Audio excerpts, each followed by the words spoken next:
జాతస్య హి ధ్రువో మృత్యుః అని కృష్ణ పరమాత్మ చెప్పిన పునరపి జననం పునరపి మరణం పునరపి జనని జఠరే శయనం ఇహ సంసారే బహుదుస్తారే కృపయా పారే పాహి మురారే అని ఆది శంకరాచార్యులు భజగోవింద శ్లోకాలలో చెప్పిన ఒకటే.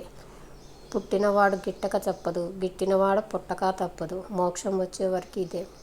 కానీ నిన్న జరిగిన అహ్మదాబాద్లో విమాన ప్రమాణం చాలా బాధాకరమైనది, విషాదకరమైనది.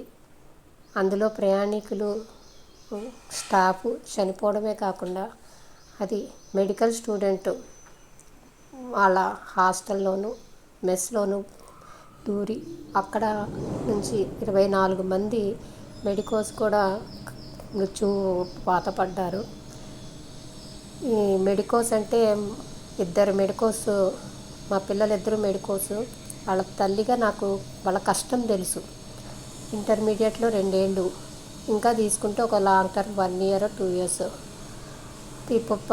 12 నుంచి 16, 18 గంటలు అవిశ్రాంతంగా కాలేజీలో పుస్తకాలు పట్టుకుని కుస్తీ పడుతూ ఉంటారు. నిద్ర మానుకుంటారు, సరదాలు సంతోషాలు అన్నీ మానుకుంటారు. ఒక డాక్టర్ అంటే లక్షలాది మంది ప్రాణాలు. అలా ఎంతో కష్టపడి సీటు తెచ్చుకుని చదువుకునే వాళ్ళు ఉంటారు, చదువు తేని వాళ్ళు ఉండొచ్చు. అలాంటి వాళ్ళని కోల్పోవడం దురదృష్టం. ఈ ప్రమాదంలో మరణించిన వారందరి ఆత్మకి శాంతి కలగాలని వీడియో చేస్తున్నాను.